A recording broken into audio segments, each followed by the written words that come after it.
we are going to actually talk about 8 different types of people that you need to have in your network if you are a non-technical innovator. Welcome to the Tech for Non-Techies podcast.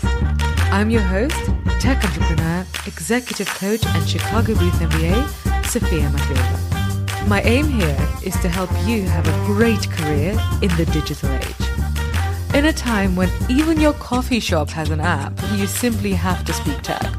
On this podcast, I share core technology concepts, help you relate them to business outcomes, and most importantly, share practical advice on what you can do to become a digital leader today. If you want to have a great career in the digital age, this podcast is for you. Hello, smart people. How are you today? In this lesson, we are going to talk about building your network in a smart, strategic, and hopefully fun way. And I know you've probably heard lots of lessons about why networking is important and why you should do it and so on. And this one, it will have elements of that, but we're actually going to have a very strategic and thoughtful approach. And we're going to focus on real relationships and not just a random number of followers on LinkedIn. We are going to actually talk about 8 different types of people that you need to have in your network if you are a non-technical innovator. So if you are a founder and you don't have a technical background, or if you're a corporate innovator and you don't have a technical background, then you are going to want to have these 8 types of people in your network. So what I suggest you do first is actually listen to this lesson, listen or watch wherever you are. So listen to this lesson, listen to the 8 types of people that I'm talking about, and then actually just look at your calendar and think about, okay, where have I been in the last month? Who have I spoken to? Who have I had meetings with? Then look at your calendar for the coming month and see who you're going to be hanging out with, see who you're going to be spending time with. And that's going to give you some indication of who is in your active network, like who are you catching up with? And then you'll be able to see, okay, some of these 8 types of people you have in your network, and you basically just need to carry on refreshing that, but you don't maybe need to grow it. But then there'll be some types out of the 8 that I'm about to show you that you don't have in your network at all. And then that means it's going to be like, okay, well, I don't have, developers, or I don't have regulators in my network. I would better get started. So in this lesson, I'm going to talk to you about the 8 types of people you need in your network to be a successful non-technical innovator. And I'm also going to tell you about how you can actually meet those people and get them to be part of your network. So let's get started. Who are the first people that you need to know? Well, number 1 is going to call them the technical Brit. So you do need developers in your network. And why is that? So it's not necessarily that you're going to hire them or you're going to get them to do stuff for you, like get them to write code for you. You might do, but actually that's really a small possibility. I have a lot of developers in my network, and so I'll tell you some of the things that they've done for me.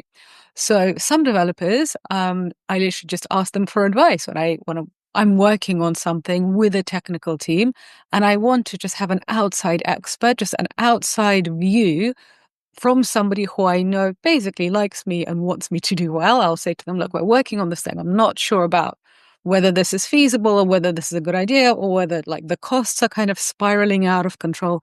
Having some experts that you can call and just ask for expert opinion is super useful. Another thing which is really useful for non-technical innovators is that expert developers can help you hire the right people. So let's say you have an idea for a tech business, or you already have a business and you want to add technology to it. Like, I don't know, you want to add an app to your finance business at the moment. So you're not going to be writing the code yourself. You're going to maybe hire a product studio. But if you've never hired these people before and you don't know what you're looking for, it's going to be difficult. So having some people who are actually technical experts, who are technical leads, who are lead engineers, maybe who are CTOs, having them interview product studios, maybe even recommend product studios, that's super useful. And this is what I have used my developer network for. Also, having contact with real expert engineers, and I'm talking about kind of like real expert level, they can really help you understand what's hype and what's actually really useful. And, if you're watching this, that means you're interested in tech news, and that means you are probably hearing a lot of hype. Remember, there was the metaverse, there was crypto, now it's AI. And it can be difficult to work out, okay, is this just a phase or is this actually going to last? So being able to speak to technical experts who have real expertise and say, hey, well, what do you think of this? Are you using this? Are you excited to use this? Or, when a new tool comes out, get them to give you their opinion. That can be super useful. So don't think, though, that you only need to have CTOs in your network. Like, yes, CTOs and people who have scales technical teams, they are a useful asset. But also, if you can get your hands on junior developers, maybe you're at the start of your career, that's also useful because, they're still good, they're still smart people. They're still going to be experimenting, and they can also help you do a lot of these tasks, but just at a different level. So number one, make sure that you have developers in your network. If you don't have any, basically you need to go find some. So how do you do it? Go to tech meetups. So on Eventbrite and on Meetup, there are lots of technology meetups, and I've gone to quite a few. And just go to them and find them online. If Meetup and Eventbrite aren't super active where you are, there are going to be other things online. Like maybe just go to some hackathons. Start turning up, and at some of these events, you'll be super bored and you won't know what's going on. But at others, you'll learn stuff and you'll meet some new friends. So meet some developers. Number two, you need the money perspective. And so that means you need to speak to investors. And it doesn't matter whether you're fundraising or not. Actually, I would say it's better if you're not fundraising, because it's better to build your network with these people when you don't need them. And I would say that you need to have two types of investors in your network. You need the venture capitalists and you need the public markets investors. And I have both in my network, and I basically use them for two different things. So VCs, they're useful because they can tell you about what innovations are coming to the market, what are founders pitching to them right now. And also they can tell you, why are companies falling apart right now? Why are startups not getting funding? Why are startups having down rounds? What's happening to valuations? What's happening to bubbles and that side of the market? That's really useful.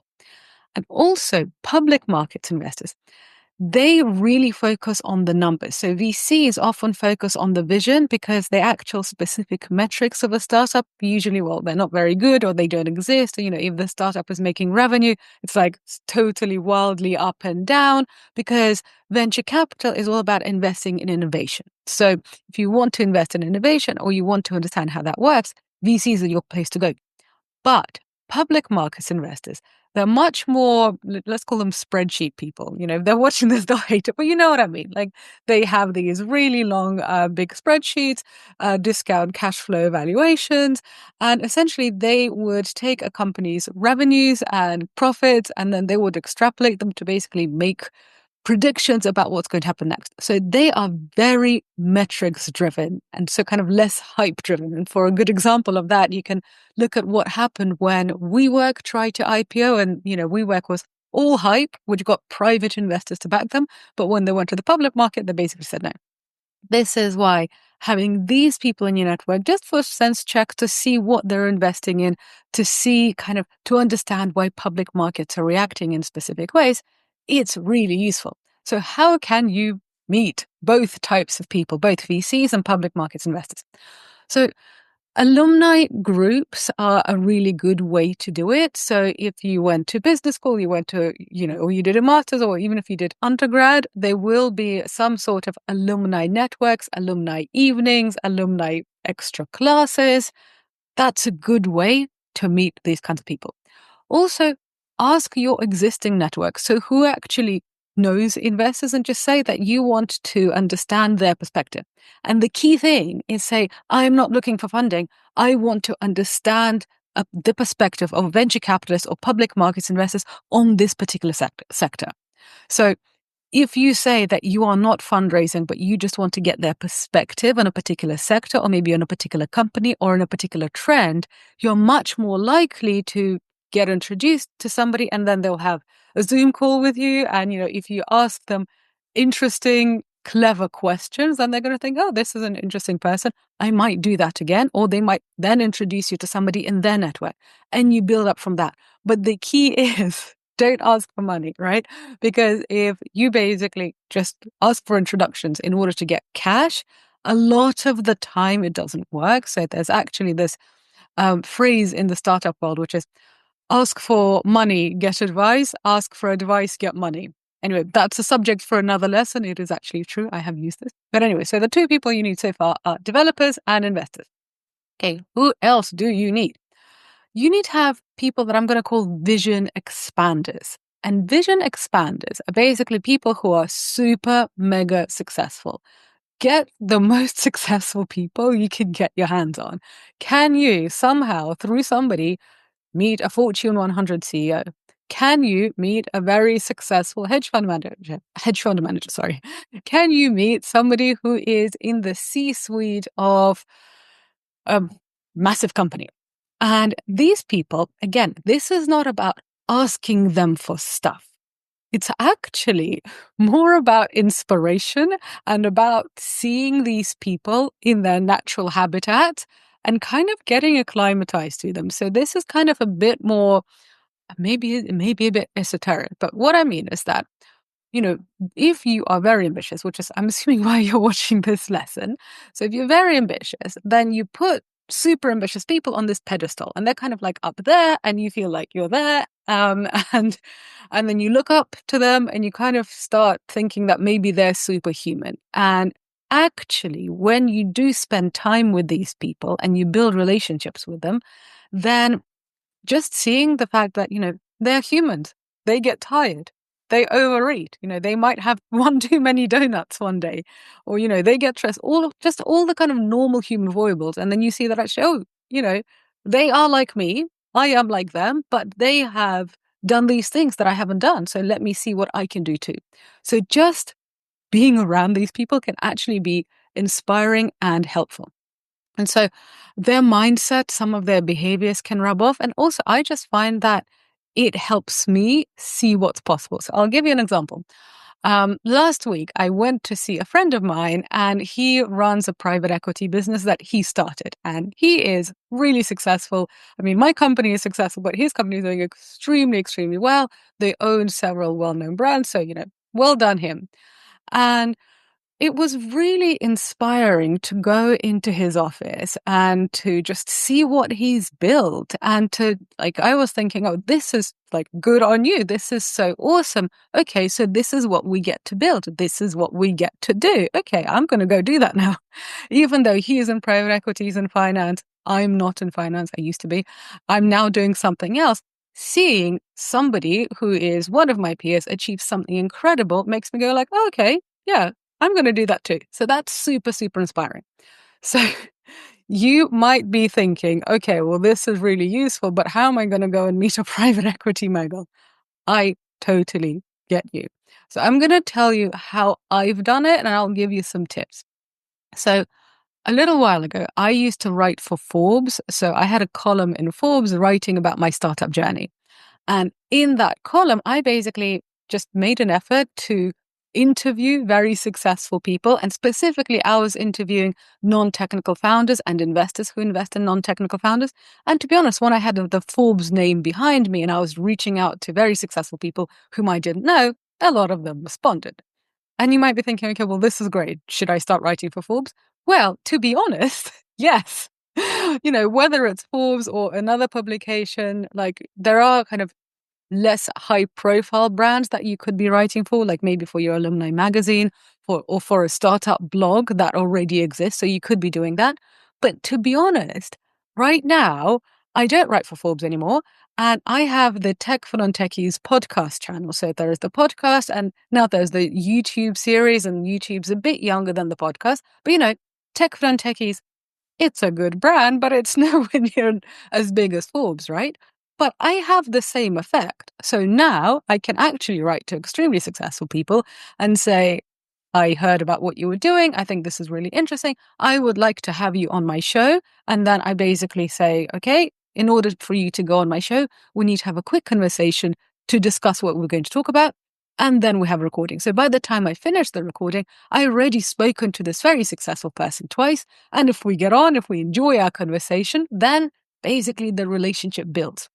There is no reason why you shouldn't do that too. So you could start your own podcast series, you could start your own video series, you could start a content series on LinkedIn. All of these things are possible. They just basically take some work. But if you want to meet super mega successful people and you don't have any access to them, I find that creating content and interviewing is a really, really good way to go. Okay, so number 4, what's another type of person you need to have in your network? And these are the regulators, basically the people who write laws, the government people. You need them. So why do you need them? Well, they're powerful, right? They're powerful and you're ambitious. So if you're an ambitious person, then you need to have different types of powerful people in your network, because ambition needs to have powerful allies. And this is what this episode is about.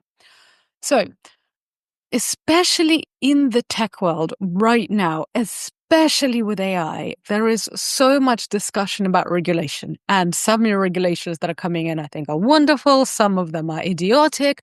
But it's definitely a space where people are trying to figure out, okay, how do we build a fair society whilst also not restricting innovation, whilst also, dealing with geopolitical problems? Like, these are really, really big questions.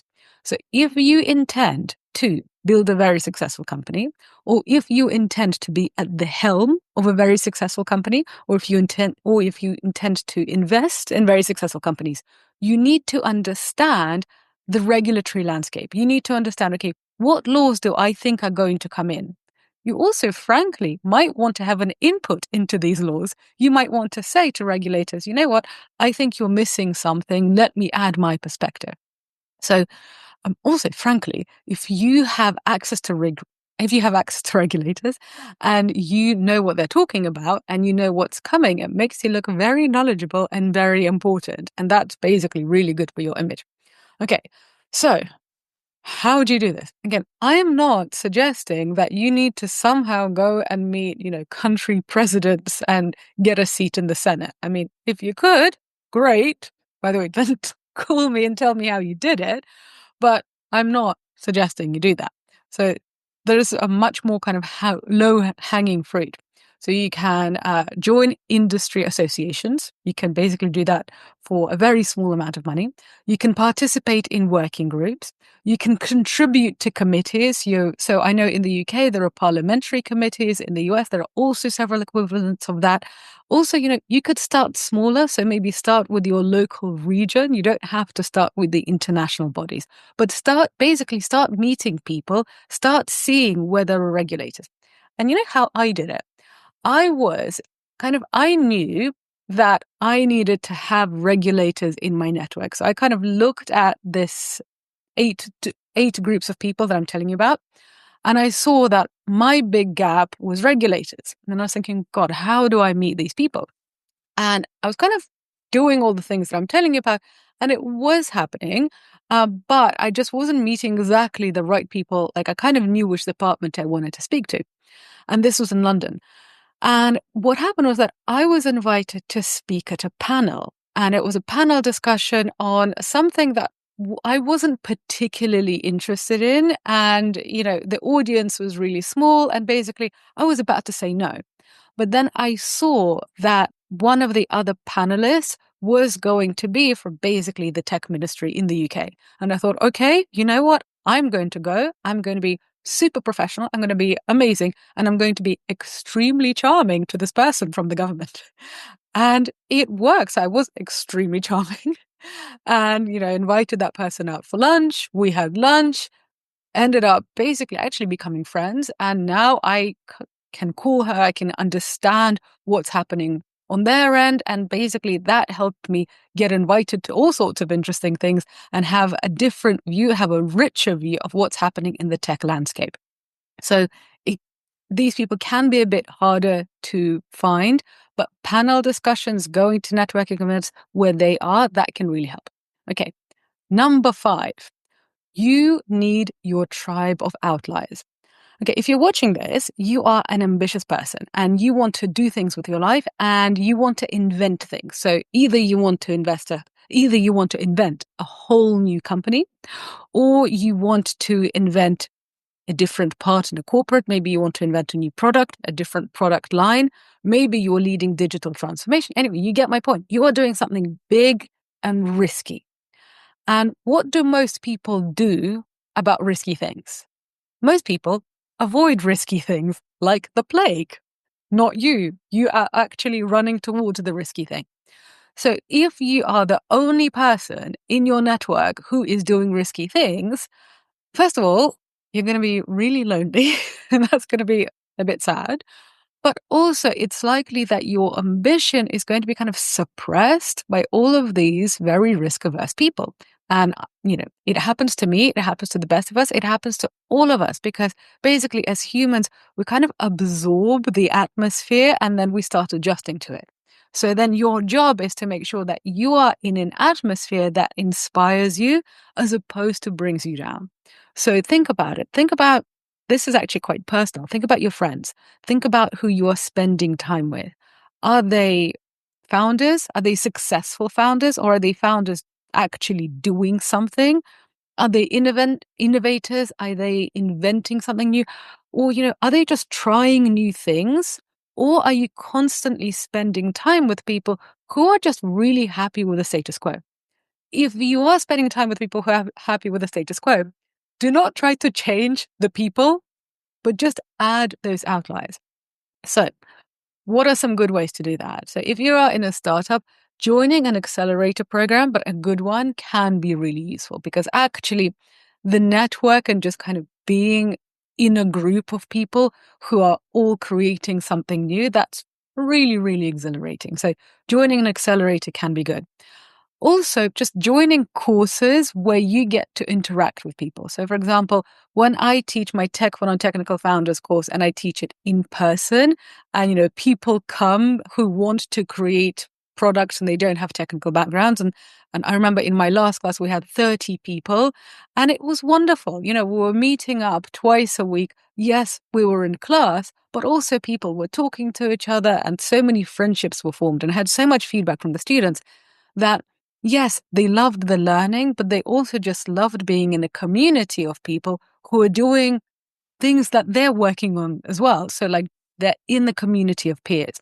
So, find courses, find accelerators. Also, look at your friend group. Are there people who are like maybe friends of friends who are doing cool stuff? Well, reach out to them and say, hey, you're doing really cool things and I'm working on this thing. Do you want to get together and, talk about the things that we're working on and just maybe make it more regular? But this bit, just surrounding yourself with ambitious people who are doing interesting and risky things, basically really good for your sanity. Okay. Number 6, we've got 8 people, so 2 more to go. Number 6, you need industry veterans. So whatever you're working on, you need to have people who understand the industry. So whether you're working in retail, you need people who maybe have been at the helm or, in executive positions in retailers. If you're working in fintech, you need people who obviously have worked in the particular area of finance where you've worked, where you're innovating and so on. Because these people understand the real problems of the industry. And especially if you're going to be selling in your product. So, for example, if you've got some sort of software as a service thing and you need to sell it to enterprises and you've never sold anything to enterprises, you need somebody who is basically an insider who is going to help you and help you understand how enterprises work. I remember when I first started doing B2B sales for my previous company, and yes, we had a SaaS product for B2B retail. And it was really hard. It was basically, it took ages because, there were so many different points of decision in a corporate. So if you're trying to sell to a corporate and you don't even know who to speak to and you don't know who their bosses are and you don't know how decisions are made and how budget is allocated, then you're basically kind of standing outside a jungle and thinking, well, somehow in that jungle is a golden egg and I got to find it. And you're basically not going to find it without a guide. So this is why having industry veterans is super, super useful. So how do you do it? Again, obviously, find out, do you have any second degree connections to these people? If you do, then contact them. If you don't, here's something that I have done, which works amazingly well. Basically, start organizing panel discussions. So panel discussions about your industry. So let's say you are working in fintech. So let's say, I don't know, you are working on some sort of new app for pension funds. I don't know, I just made that up. So then you would have a panel discussion where you get some people from pension funds to discuss about how is, I don't know, AI affecting the industry. So kind of typical panel discussion right now. You could have that panel discussion in a physical space, or you could have it in a digital space. You could literally have a panel discussion that streams to LinkedIn. And so that's completely like no cost. And then invite these industry veterans. And so this is kind of similar to the thing that I was talking about with creating content, when you're not really that bothered about your audience. You don't really care whether like millions of people see it. And, if it's AI and pension fund reform, it probably won't be millions of people. But anyway, you get my point. It's not about having a massive audience. It's about whether you are reaching out to those people, asking them intelligent questions, behaving professionally. If you are planning a panel discussion, are you turning up on time? Are you answering emails politely and professionally? All of this gives a good impression. And then after the event, you know them, they know you. Keep on building that relationship, and there you go. You've got your industry veterans. Okay, that was number 6. Number 7, you need allies in the media. So you need people who are either journalists in the traditional press, or maybe in the tech press, and you also need influencers, so bloggers, podcasters, and so on. So this is going to be useful because at some point you are going to want publicity for your thing. So whether it's your company, whether it's your corporate innovation, you are going to want people to write about it. Also, whether you're fundraising or whether you're trying to get promoted, being on a list of like the most innovative people in insurance tech, that's going to be really useful. People are going to be like, oh, this is really, really important. And you know what I found out about those lists and awards and all these things? They're made out of people that the influencers and that the journalists know. So if your innovation is super amazing, if the product that you've created is super great, but journalists and influencers don't know that it exists, and they're writing a list of like the top 10 innovations of the year, and they just don't know that yours exists, even if yours is better than all of the 10, they won't write about it. So you have to go and tell people. So don't think that this is about, sending them press releases, because frankly, you're probably not important enough for them to care about a press release. Apple can send press releases and everybody's going to read them and be like, oh, this is amazing. If you're basically doing something completely new, they're not going to care. So you need to start building relationships. And this is where social media really comes in. So when I read an article by somebody who basically I like the article, I like the way they write, I like the way they're telling the story, I usually share it on LinkedIn and I tag them in and I say something, I say something about the article and I basically say, thank you very much for sharing this interesting story. And I tag in the journalist. I do the same thing with podcasts. I do the same thing with newsletters, and people also do it to me. So, at this point, my podcast does have a following and people want to get my attention. And to be honest, if people make a post on LinkedIn about one of my podcast episodes and they tag me in and they say why they learned something from it, I remember that person. And then if they reach out to me again, I'm far more likely to respond than when basically just a random person is like, hi, can I have 15 minutes of your time for free? I mean, I get a lot of that. And most of the time I do not answer. Okay, so you do need media, you need influencers. And finally, you need to have some academics in your network. So if you're working in tech innovation, obviously having some academic technical experts, that's like the deepest level of expertise, that's going to be useful, because if you're working on frontier innovations or you're working with frontier innovations, having people who can really help you decipher real innovation from hype is going to be useful. Having academics, maybe having an academic advisor on your startup advisory board gives you a certain level of credibility. It's the same thing with corporates. If you are trying to shake the CFO down for some innovation money, having, somebody from Cambridge University or from the University of Chicago and saying that this person is involved as an advisor, that's going to give you some credibility. Also, business school professors are really useful because sometimes, when you're working on something and you're thinking, oh, I'm the only person who's ever dealt with this problem. And then you can speak to your strategy or entrepreneurship professor at a business school and they're like, oh, yes, this is what happens when competition is like this. And this is the framework. And you're like, oh, okay, this has been dealt with before. So have some academics in your network, whether the tech people or the business people. And also, actually, if you are getting involved with these people, then they can give you opportunities to address their classes. So, for example, I do guest speaking quite a lot at entrepreneurship classes at business schools. And this is basically really good speaking practice, but also it's useful to build my company's brand and to be seen as a thought leader. So if if you're just starting out and you've actually created something new, then maybe speaking to academics and speaking at entrepreneurship clubs where you have maybe an academic speaking at a panel and that can be a really good way to build your brand and be seen as an expert. Okay, so how do you actually do this? Well, you could contact the people that you went to university with, whether it's business school, whether it's undergrad. Basically, if you went to any kind of higher education, see if you can get involved with that, because usually they're really keen to hear from alumni, especially alumni who are doing something interesting. Also, if you're living really far away from where you went to school, you could just reach out to the places close to you and you could offer to do a guest lecture. So you could even take this and you could add your own insight to it and you could say, I would like to do a guest lecture on how to build your network strategically as a digital leader. And, I've given 8 points, maybe make it 10, so it's not total plagiarism. And basically read that lecture. And it's going to be fine. So start getting involved as a guest lecturer. You can also mentor in university programs. And they are, in my experience, university programs, especially in entrepreneurship and innovation programs, are really, really keen to hear from people who have any kind of experience to be mentors. So that's a really good way to build your network in academia as well. Okay, so we are coming to the end. I'm landing this plane. So what I'm going to do is right now I'm going to sum up those 8 categories of people. And the reason why I'm doing that is I want you to be thinking as I'm summing up, and I want you to think, okay, yes, some of these people I have in my network, I basically don't need to worry about that.